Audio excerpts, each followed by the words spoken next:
The first thing the soldiers noticed was the smell. Before they ever saw the hospital walls, before they heard the cries echoing through the corridors, they smelled it drifting through the cold sea air near Scutari. Damp uniforms, sickness, sweat, mud, unwashed bodies, and something heavier lingering beneath it all. Many of the men arriving there believed the worst was already behind them. They had survived the cannons of the Crimean War. They had crossed battlefields buried in smoke and winter frost. Some had marched for miles with shattered boots and bandaged wounds just to reach the evacuation ships waiting along the coast. And as the overcrowded vessels carried them across the dark waters toward the military hospitals of the Ottoman Empire, they clung to a single hope. They thought they were finally being rescued. But for thousands of wounded British soldiers in 1854, stepping inside those hospitals marked the true beginning of the nightmare. The Crimean War is often remembered through paintings of cavalry charges and heroic last stands. Most people imagine glorious battlefields, officers on horseback, and the rise of famous wartime figures like Florence Nightingale. But hidden behind the headlines of empire and victory was another world entirely, a world of overcrowded wards, collapsing medical systems, and terrified young soldiers packed shoulder to shoulder in endless rows. And according to many first-hand accounts, the hospitals became more feared than the battlefield itself. Imagine arriving after days at sea with a fever burning through your body, your clothes stiff with mud from the trenches, only to discover there were no empty beds left. Men lay on the floor wrapped in dirty blankets. Others waited in hallways for treatment that never came. Surgeons worked through exhaustion under dim lantern light, while orderlies rushed through rooms filled far beyond capacity. Outside, winter winds rattled the windows. Inside, the air barely moved at all. One British officer later wrote that the wards felt less like places of healing and more like crowded stations where men simply waited for fate to decide who would leave alive. And what shocked many soldiers most was not the chaos itself, but how unprepared the British Army seemed for the disaster unfolding behind the front lines. Supplies disappeared, fresh water ran short, transportation broke down. Entire shipments of medical equipment failed to arrive on time, while new waves of wounded men poured in from Crimea almost every day. The war had created a flood of suffering that military leadership simply could not control anymore. But what truly happened inside those hospitals went far beyond overcrowding alone. Because as the conditions worsened, something far deadlier than enemy gunfire began spreading silently through the wards. And for countless soldiers who believed they had escaped death on the battlefield, the real danger was only beginning. If you enjoy dark, untold history and immersive war stories like this, subscribe and let me know in the comments what historical disaster you think people still misunderstand today. The journey across the Black Sea felt endless. Inside the crowded transport ships, hundreds of wounded men were packed together beneath low wooden ceilings, darkened by smoke and moisture. The air was thick and stale. Every wave that struck the sides of the vessel seemed to shake loose another cough, another groan, another feverish whisper from the rows of soldiers lying shoulder to shoulder across the deck. Some still wore uniforms stiff with dried mud from the trenches outside Sevastopol. Others had coats wrapped tightly around them against the cold, staring silently upward as lantern lights swayed above their faces. The ships had not been designed for this. They were overloaded with men, equipment, supplies, and desperation all at once. Water barrels ran low faster than expected. Food arrived spoiled or insufficient. Many soldiers had already spent days exposed to freezing rain before even reaching the ports in Crimea. And now sickness moved through the transport vessels almost as quickly as the ships themselves crossed the sea. Cholera spread quietly at first. A few men weakened overnight. Then more followed. Surgeons aboard the vessels worked with almost nothing. Simple bandages became precious. Clean water disappeared. Some doctors later admitted they stopped counting how many men developed fevers during the crossings because there were simply too many. And through it all, the ships kept arriving. Day after day, more wounded soldiers poured in from the front lines as British forces struggled through one of the harshest winters the army had faced in decades.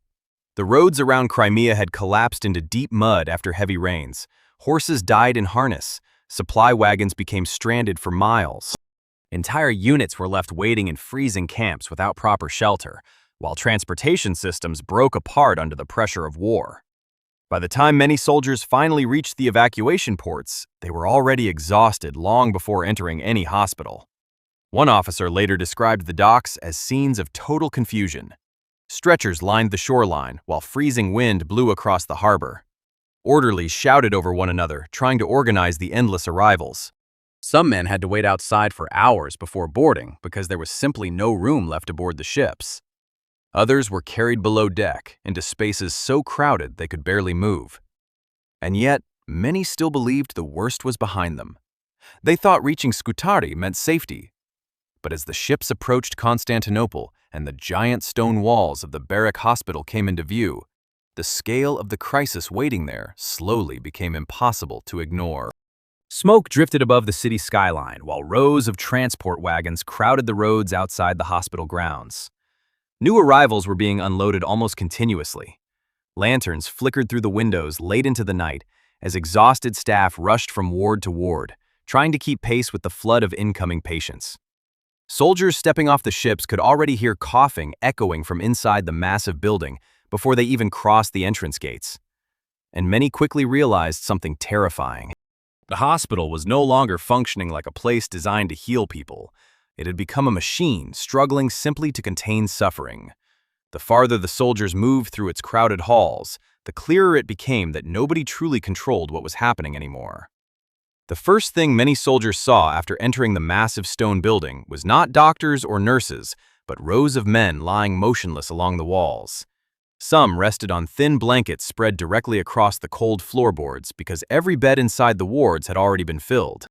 Others sat leaning against pillars wrapped in gray army coats, staring blankly into the dim lantern light, while orderlies pushed through the crowded corridors carrying buckets of water and stacks of stained linens. The barrack hospital at Scutari had originally been designed as a military complex, not a place capable of handling thousands of sick and wounded men at once.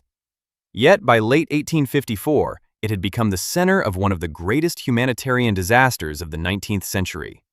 British soldiers arriving there expected treatment and rest.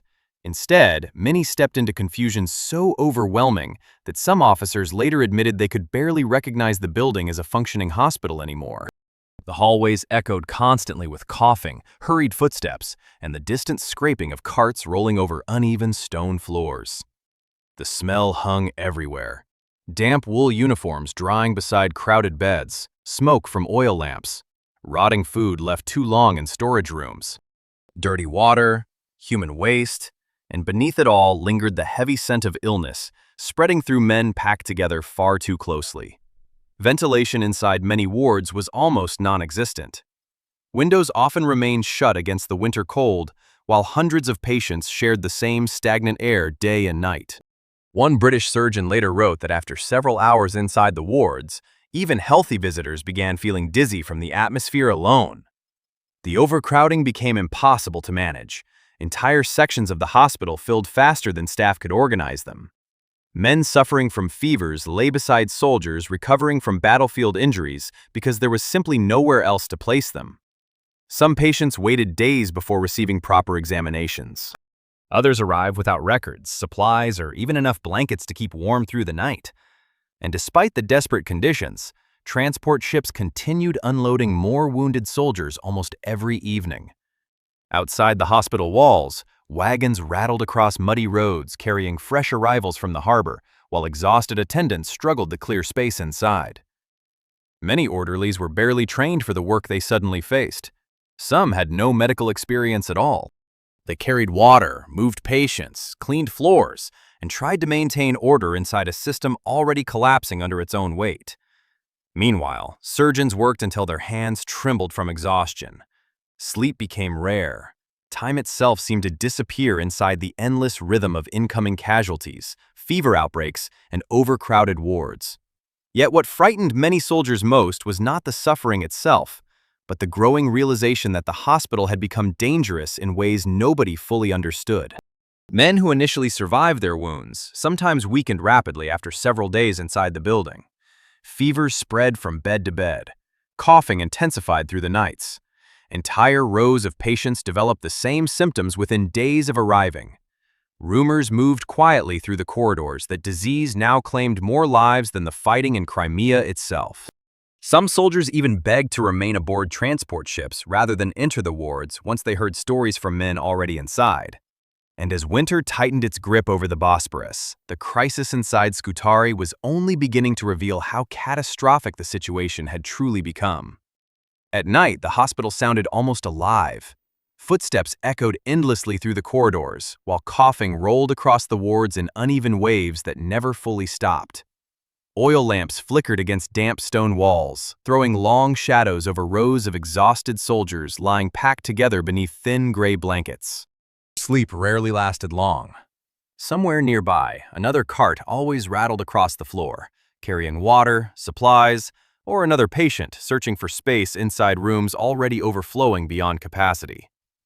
By the middle of winter, the wards had become worlds of constant fever and exhaustion. Fresh air barely circulated through the massive building. Moisture collected along the ceilings and windows, while the heat from hundreds of bodies trapped inside created a heavy atmosphere that many later described as suffocating. Soldiers removed their coats only reluctantly, because the cold drafts creeping through broken sections of the hospital could still cut sharply through the night air. Yet, despite the freezing temperatures outside, the crowded wards smelled hot and stale. Dirty linens piled up faster than attendants could wash them. Water supplies remained inconsistent. Some drains barely functioned at all. One physician later admitted the hospital had been overwhelmed so quickly that sanitation collapsed almost immediately after the largest waves of wounded began arriving from Crimea. Rats moved freely through storage areas and lower corridors, searching for scraps of food.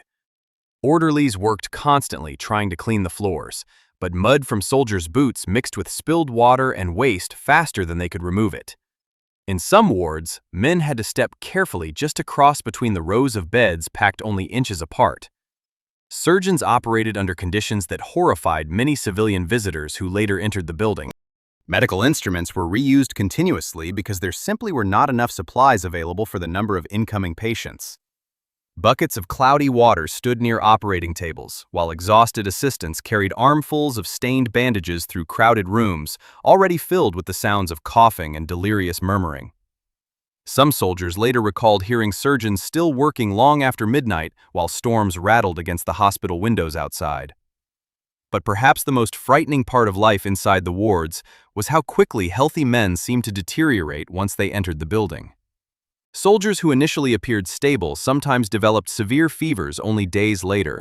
Others weakened so rapidly that even experienced doctors struggled to explain what was happening. Disease moved invisibly through the overcrowded hospital faster than anyone could contain it. Cholera, dysentery, typhus, and respiratory infections spread from ward to ward, while exhausted medical staff attempted desperately to separate the sickest patients from the rest. In reality, there was almost no room left to separate anyone at all. One British soldier later described waking in the middle of the night, surrounded by men coughing violently in the darkness, while lanterns burned low beside the walls. He wrote that many patients no longer spoke about returning home or rejoining their regiments. Instead, they whispered about who had disappeared from nearby beds during the night and which ward the fever had reached next. Fear itself became part of daily life inside the hospital. Not fear of battle anymore, but fear of the air, the water, the coughing echoing through the corridors, and the terrible uncertainty hanging over every crowded room. And as conditions inside Scutari continued worsening through the winter of 1854, more soldiers slowly began to realize something deeply unsettling. The war was no longer only being fought on the battlefields of Crimea. It had followed them here, into the hospital itself. The soldiers had come to fear the silence, not the noise of the wards, not the endless coughing or the distant clatter of carts rolling through the corridors, but the strange quiet that sometimes settled over certain rows of beds just before dawn. During those moments, men lying awake beneath damp blankets would stare into the darkness, listening carefully, wondering who would still be there when the lanterns were relit in the morning. Because by the winter of 1854, it had become painfully clear that the greatest threat inside the hospital was no longer the wounds brought back from Crimea. It was the sickness spreading through the building itself. Many soldiers arrived with injuries that doctors believed would heal given enough rest and proper treatment. a fractured leg, exposure from weeks in frozen trenches, exhaustion from endless marches through mud and snow. But after entering the overcrowded wards, conditions often changed rapidly. Fevers appeared suddenly. Persistent coughing spread across entire rooms. Severe dehydration weakened men already struggling to recover. Some patients who had spoken calmly with doctors one evening became dangerously ill only days later. The hospital had become the perfect environment for disease to thrive. Ventilation remained poor. Clean water was limited. Human waste contaminated sections of the building through damaged drainage systems hidden beneath the floors. Later investigations would reveal that the hospital itself sat above broken sewers leaking directly into nearby water supplies. But at the time, few fully understood why illness moved so quickly through the wards. Doctors argued constantly over causes. Some blamed the cold weather. Others believed foul air spreading through the crowded rooms carried sickness from bed to bed. Meanwhile, the number of patients continued rising faster than the medical staff could possibly manage. Cholera terrified everyone most. The disease moved unpredictably, and often without warning. One soldier later described watching entire sections of the ward grow unnaturally quiet after outbreaks swept through during the night. Dysentery spread almost as rapidly, weakening already exhausted men until they could barely stand. Typhus followed close behind, feeding on overcrowding and poor sanitation. In some parts of the hospital, nearly every patient seemed to be coughing at once. Surgeons who had once focused primarily on battlefield injuries now found themselves trapped inside what felt more like an epidemic zone than a military hospital.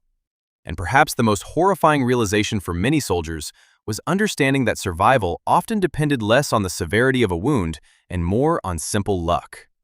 Two men could arrive from the same battlefield with nearly identical injuries, yet only one might recover after several weeks inside the wards. The other could suddenly develop a fever and disappear behind a curtain only days later. No one trusted the building anymore. Soldiers whispered rumors constantly. Some believed the water itself carried death. Others refused food from certain kitchens after hearing stories about contamination. Fears spread almost as quickly as the illnesses themselves. One British officer later admitted that morale inside the hospital collapsed completely during the worst outbreaks because men stopped believing recovery was truly possible. They no longer measured survival by escaping the battlefield or enduring surgery.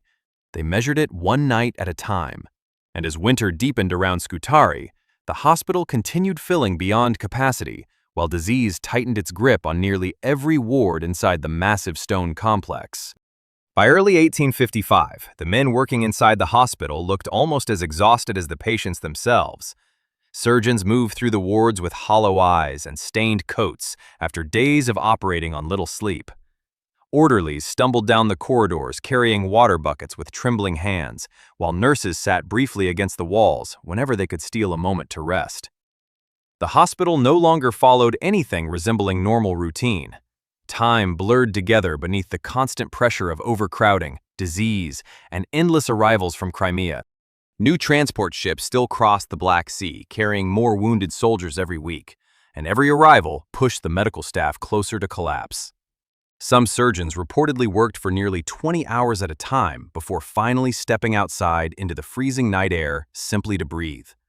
Even then, rest rarely lasted long. Another cart always arrived. Another ward needed attention. Another patient suddenly developed a fever during the night. One physician later admitted that after several months inside Scutari, many doctors stopped thinking beyond the next few hours because the scale of suffering around them had become impossible to fully process. The emotional strain spread through the staff almost as quickly as the illnesses spreading among the patients. Young assistants who had arrived believing they would save lives suddenly found themselves surrounded by more suffering than they had ever imagined. Some became withdrawn and silent. Others pushed themselves harder and harder until exhaustion overtook them completely. Nurses often spent entire nights walking between rows of beds checking temperatures, carrying broth, replacing blankets, and trying to comfort frightened soldiers who could no longer sleep through the coughing echoing across the wards. And despite all their efforts, many knew they were losing the battle against the conditions inside the hospital itself. Supplies continued arriving too slowly. Clean clothing remained scarce. Proper sanitation still barely functioned in parts of the building. One exhausted orderly later wrote that the hospital felt less like a place trying to restore health and more like a fortress under siege from disease, cold, and chaos all at once. Yet, even in those conditions, moments of humanity still survived. Soldiers later remembered nurses quietly reading letters aloud for patients too weak to hold paper in their hands. Some doctors sat beside frightened young men through the night, simply so they would not feel abandoned inside the crowded wards. Others shared their own food rations with patients after hospital kitchens failed to provide enough meals. These small acts mattered because morale throughout the building had deteriorated dangerously by that point. Many soldiers had stopped believing they would recover. Some no longer asked when they might leave the hospital. Instead, they asked whether conditions in other wards were any better than their own. Fear and exhaustion hung over the building constantly. The staff felt it too. Every cough in the corridor raised concern. Every rumor of another outbreak tightened the atmosphere further. And worst of all, many medical workers began realizing that the disaster unfolding around them was not entirely unavoidable. The suffering had grown worse because of poor planning, broken logistics, overcrowding, and military leadership that failed to understand how rapidly modern war could overwhelm medical systems unprepared for mass casualties. The hospital had become a symbol of something larger than battlefield suffering alone. It revealed how quickly an empire could lose control once disease, exhaustion, and bureaucracy collided inside the same walls. And soon, a new arrival would walk through those crowded corridors and witness the full scale of the catastrophe with her own eyes. When Florence Nightingale arrived at Scutari in November 1854, she did not walk into an organized military hospital prepared for war. She walked into exhaustion, confusion, and a system already buckling under the weight of thousands of sick and wounded men. The massive stone barracks overlooking the Bosporus were overcrowded far beyond anything she had expected. Corridors overflowed with patients, wrapped in blankets on the floor, while exhausted orderlies moved through narrow spaces, carrying lanterns and buckets of water late into the night. The air inside the wards felt heavy and damp. Everywhere she looked, there were signs of a disaster growing larger by the day.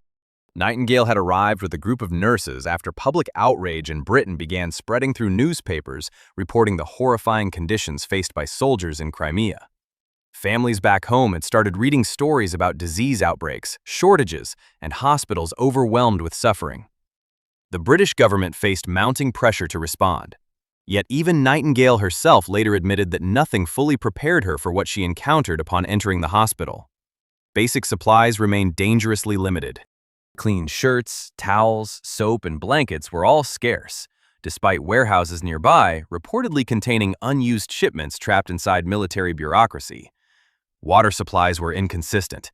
Ventilation remained poor. Entire wards smelled of illness and damp clothing drying beside crowded beds. One witness later described the building as feeling less like a medical facility and more like a city trapped inside permanent crisis. What shocked Nightingale most was not simply the suffering itself, but how preventable much of it appeared to be. The hospital lacked organization at nearly every level. Records were incomplete. Food distribution was inconsistent. Sanitation systems barely functioned. Many soldiers weakened not because their injuries were beyond treatment, but because the environment surrounding them made recovery nearly impossible. Disease had become the true enemy inside the wards, and Nightingale immediately recognized that unless conditions changed, the hospital would continue losing men no matter how skilled the surgeons were. She moved quickly. Her nurses cleaned wards, washed clothing, improved food preparation, and organized basic care systems that had previously collapsed under overcrowding. They distributed supplies, monitored patients more carefully, and tried to restore order inside corridors that often felt consumed by chaos. Nightingale herself became known for walking the wards late at night, carrying a small lamp while checking on patients unable to sleep. For many soldiers frightened and isolated inside the massive building, those nighttime visits became symbols of reassurance in a place where hope had nearly vanished. But even as improvements slowly began taking shape, the scale of the catastrophe remained enormous. New arrivals from Crimea still poured into Scutari, while disease continued spreading through the overcrowded wards. Many doctors resisted outside interference and viewed Nightingale's reforms with suspicion. Military officials argued over responsibility, while exhausted staff struggled simply to keep pace with the constant flow of suffering moving through the hospital every day. Yet Nightingale understood something few leaders fully grasped at the time. Modern war could destroy armies long after battles ended if logistics, sanitation, and medical systems collapsed behind the front lines. The hospital itself had become part of the war machine now, and unless it changed, more soldiers would continue disappearing inside its crowded stone walls without ever seeing home again. By the spring of 1855, the hospital had reached a breaking point. Even with Florence Nightingale and her nurses working relentlessly to improve conditions, the flood of suffering pouring in from Crimea never truly stopped. Every few days, another transport ship appeared along the harbor, carrying rows of exhausted soldiers, weakened by cold, disease, and months of brutal campaigning. Inside Scutari, every available corner of the building had already been transformed into patient space. Hallways became sleeping areas, storage rooms filled with temporary beds. Blankets covered sections of the stone floors where new arrivals waited for treatment, while overworked attendants hurried through the corridors, trying to keep pace with demands no hospital of the era could realistically sustain. The emotional atmosphere inside the wards changed during those months. Earlier in the winter, many soldiers still spoke openly about returning home once they recovered. Some talked about rejoining their regiments after resting. Others passed time discussing news from Britain or rumors about the war. But by now, exhaustion had drained much of that optimism away. Long weeks inside overcrowded rooms filled with coughing, fever, and uncertainty wore people down psychologically as much as physically. The hospital no longer felt temporary. It felt endless.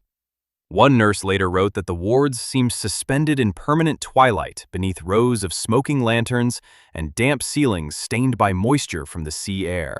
Men stared silently toward the windows, listening to rain strike the glass, while orderlies carried stretchers through corridors already too crowded to move freely.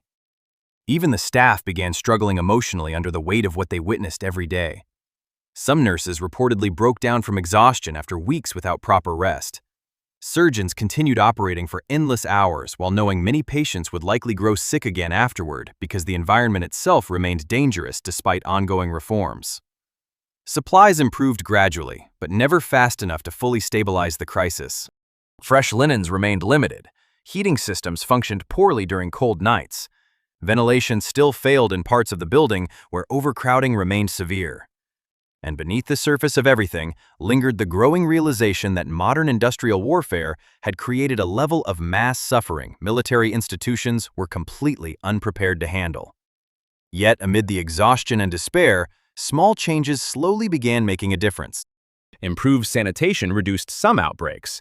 Better organization allowed supplies to reach patients more efficiently. Kitchens prepared more consistent meals. Wards became cleaner and slightly less chaotic than during the darkest months of the winter crisis. Mortality rates gradually began falling as reforms took hold.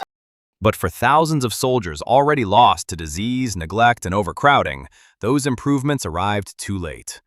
Many patients who survived later carried memories of Scutari for the rest of their lives, not simply because of the sickness or hardship, but because of the strange feeling that the hospital had revealed something deeply unsettling about the modern world itself.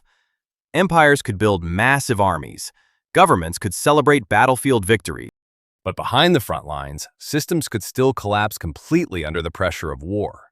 And nowhere was that reality clearer than inside the overcrowded stone wards overlooking the Bosporus, where countless soldiers learned that surviving the battlefield did not always mean surviving the war.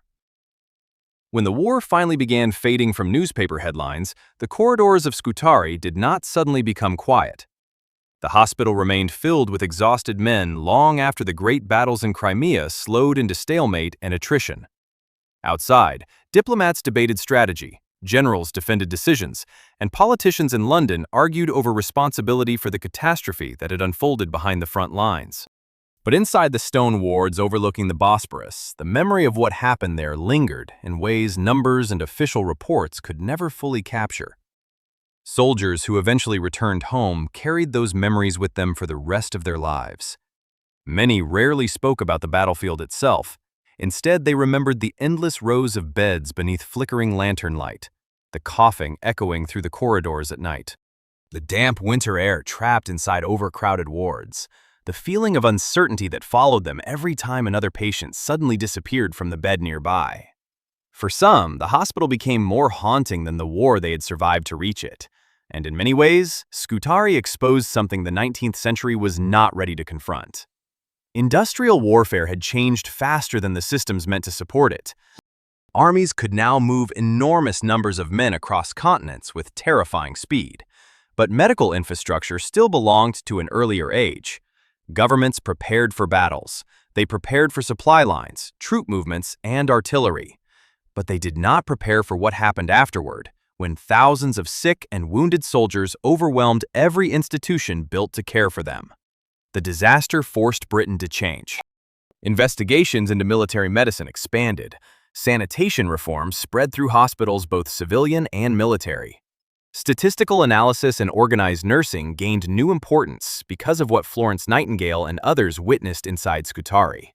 In many ways, modern battlefield medicine was born from the suffering that unfolded there. But even decades later, questions remained. How many soldiers could have survived if the hospital had been properly prepared from the beginning? How many died not because of enemy fire, but because of overcrowding, bureaucracy, contaminated water, and exhaustion? Official records attempted to count the losses, yet many historians still argue over the true scale of the disaster. And perhaps that uncertainty itself became part of the horror. Because the deeper people looked into the conditions at Scutari, the clearer it became that the suffering was not caused by one single mistake. It came from an entire system slowly collapsing under pressure, while thousands of frightened young men waited inside its walls, hoping someone still knew how to save them. Even now, standing in silence beside the old hospital buildings, it is difficult not to imagine the atmosphere that once filled those corridors. The distant sound of waves moving across the Bosporus at night, lanterns glowing faintly through narrow windows, endless rows of exhausted soldiers staring into the darkness, wondering whether morning would bring recovery or fever. And perhaps the most unsettling part of all is this. Many of those men believed they had escaped death the moment they left the battlefield behind. They thought the war was finally over for them. But inside the overcrowded hospitals of the Crimean War, countless soldiers discovered something far more terrifying. Sometimes the safest place was never truly safe at all.